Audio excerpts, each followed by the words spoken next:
সুপ্ৰভাত আপোনালোক সকলোৰে আজিৰ দিনটো শুভ হওক। আহকচোন কেইটামান মহৎ লোকৰ বাণীৰে আজিৰ দিনটো আৰম্ভ কৰোঁ।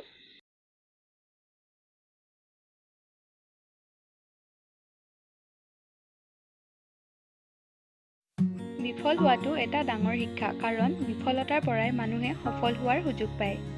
কথাষাৰ কৈছিল APJ আব্দুল কালাম। একাগ্ৰতা থাকিলে অন্তৰৰ বাসনা সদায় সফল হয়। কথাষাৰ কৈছিল মহাত্মা গান্ধী।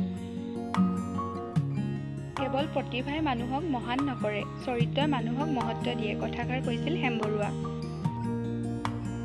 স্বধৰ্মৰ বাহিৰে আন ধৰ্ম বেয়া বুলি ভবাটো বেয়া। নানা বাটেদি গৈও ঈশ্বৰৰ ওচৰত প্ৰৱেশ কৰিব পাৰে। কথাষাৰ কৈছিল ৰামকৃষ্ণ পৰমহংস। যিসকলে চিন্তা কৰিবলৈ আৰু কাম কৰিবলৈ সাহস কৰে, তেওঁলোকেই কৃতকাৰ্যতাৰ সন্মুখীন হয়। ভয়াতুৰৰ কোনো কৃতকাৰ্যতা নাই। কথাষাৰ কৈছিল জৱাহৰলাল নেহৰু। উদ্দেশ্য যদি মহৎ হয়, কৰ্তব্যত যদি শিথিলতা নাথাকে, ব্যৰ্থতা কেতিয়াও আহিব নোৱাৰে। কথাষাৰ কৈছিল ৰবীন্দ্ৰনাথ ঠাকুৰ। আন কোনেও তোমাক সহায় কৰিব নোৱাৰে, নিজে নিজৰ সহায়ক হোৱা। কথাষাৰ কৈছিল বুদ্ধদেৱ।